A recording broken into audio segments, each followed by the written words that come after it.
Every nonprofit that I've talked to in the past 12 months has been asking itself the same question. Where'd the donors go? Do our supporters care less? We're seeing structural decline in how we communicate with our supporters. My name is Nick Black. I'm the co-founder of GoodUnited. We've helped nonprofits raise over $1 billion, all through social media. We work with organizations like the Trevor Project, Michael J. Fox Foundation, and Stop Sort of Suicide. So I'm going to walk you through how to get new donors in 2026, because I think it's generally different than anything that you've seen. And maybe more importantly, it's building off the work that you're already doing. By the end of this video, you know why the old way has stopped working and how to actually attract new donors. Let's get started. Section 1, where'd the donors go? I was at a conference last year. At the conference, it was a direct response conference, and it was actually titled, Where Did the Donors Go? So I came in, I was late, it was after lunch, and I couldn't help myself, right? The guy before me was a wonderful speaker, and at the end, he was playing Don't Worry, Be Happy, that reggae song, and it felt like I was at a funeral. So the big loud army guy came in, and there's 200 people, and said, everyone stand up. So behind me was that, George Bush mission accomplished on an aircraft banner, if you know what I'm talking about, and said, where did the donors go? And I asked people to stand and said, keep standing if you're on social media. And I have 200 people, about 5 sat down. My next question was, keep standing if you're on direct messaging application, whether it's Facebook Messenger, Instagram DM, LinkedIn messaging, WhatsApp. And another 5 people sat down. I got 190 people left at a conference titled, Where Did the Donors Go? And my final question was, keep standing if you've been asked to give or get involved by nonprofit direct messaging. 3 people left standing. So at a conference of professionals in direct response, what we learned was that those people, they don't care less about nonprofit causes. They just shifted where they spend time. And I get it. Today, social feels like a black box. You do it because you know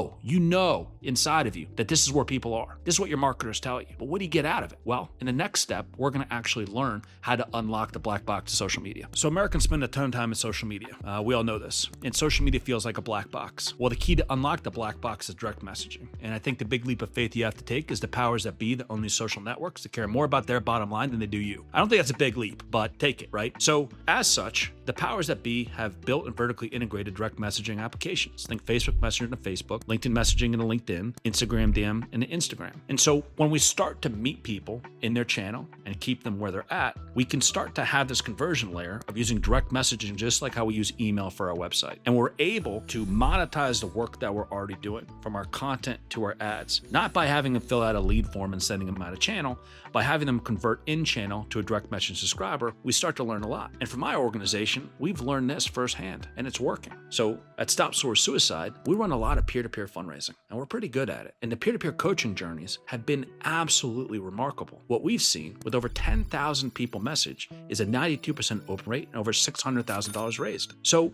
we know that people shifted social, and we agree it's a black box, and the key to unlock the black box is direct messaging. Next question is, what do we actually say in those messages? So I think we agree that people shifted to social media. It's a black box. And if you believe that the powers that be want to make money, then they want to keep people in their social network. So the key to unlock that's direct messaging. And with here direct messaging, you probably first thought is, man, it's just like email or it's just like text. I think that couldn't be more wrong. So what's interesting about this channel, unlike others, that it's owned. So I live in South Carolina, and it's very clear I don't own my phone number because every politician, seemingly new parties I've never heard of, are asking me for money. Same thing with the email address. Direct messaging is an owned channel. Therefore, the owners don't want to get spammy. Because they don't want to get spammy is a crystal clear ability to send communication that people will open and they will engage with.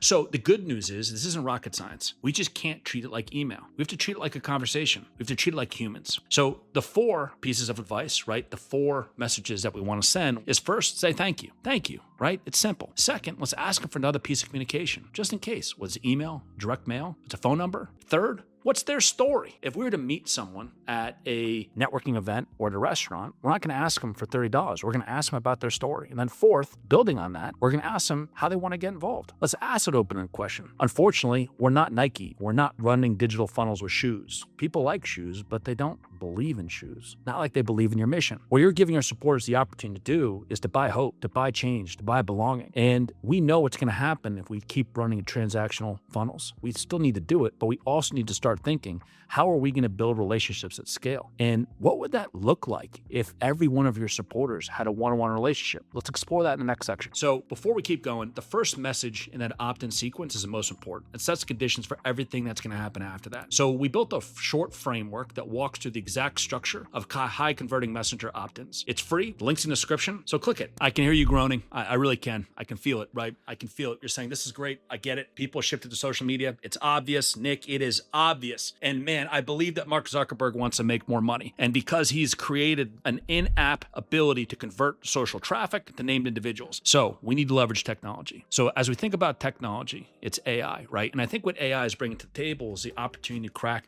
the never-ending chicken and egg problem of budgeted bandwidth. And technology is not taking your job. I think as we think about AI, it's creating the opportunity to have these relationships at scale. And there's two ways that I think that AI can be helpful for this. First is segmentation, the second is personalization. When you think about your supporters and the conversations that you have, you probably can mentally come up with different segments of who those people are, right? What are the common traits that bring it together? Well, when we have an understanding of those common traits, we can build micro-segmentation. And with that, AI can now have more personalized messaging. And with more personalized messaging, what do we get? Less engagement or more? We get more engagement.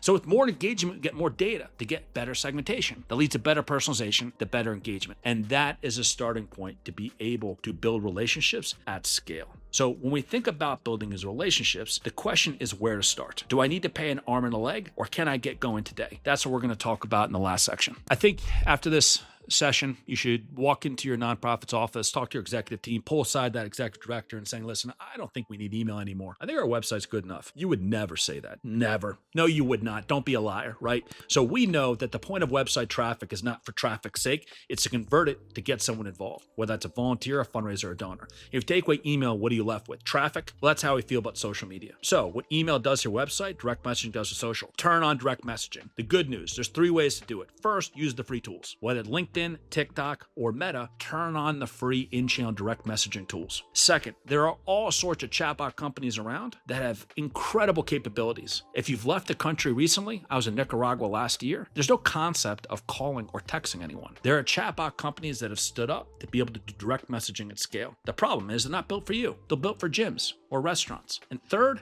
GoodUnited. So when we think about GoodUnited, let's think about what it's not. It's not software. It's not more work to do. It's a solution. And what we try to solve with our solution are the 4 things that are usually holding back our nonprofit friends. It's budget, bandwidth, strategy, and technology. So as we think about our solution, we solve for all 4. So when you turn on direct messaging, the big shift that you need to take is that we can no longer be a broadcaster. We don't want to talk at people. We want to talk with people. And when we think about talking with people, what a lot of nonprofits are great at is talking about themselves. Well, does that drive the most engagement? As an example, for the nonprofit that I co-founded, Stop Sort of Suicide, the #1 post that we had last year had nothing to do with our mission. It was National Tattoo Day. And we said, ladies and gentlemen, share a picture of your tattoo and what it means to you. It went viral with comments. And those comments led to conversions. And those conversions led to getting to know these supporters. So when you think about what to do in 2026, if you can continue with social media, turn on direct messaging. Okay, we did it. Now you know the actual motion to bring in new donors in 2026. The acquisition only works when it sits inside a bigger social strategy that your team can actually execute. So click the video here, because I break down the full 2026 social media strategy for nonprofits. What to stop doing, what to keep doing, and how to run 30-day cycles that keep the engine tuned, and where AI fits into the mix. See you there.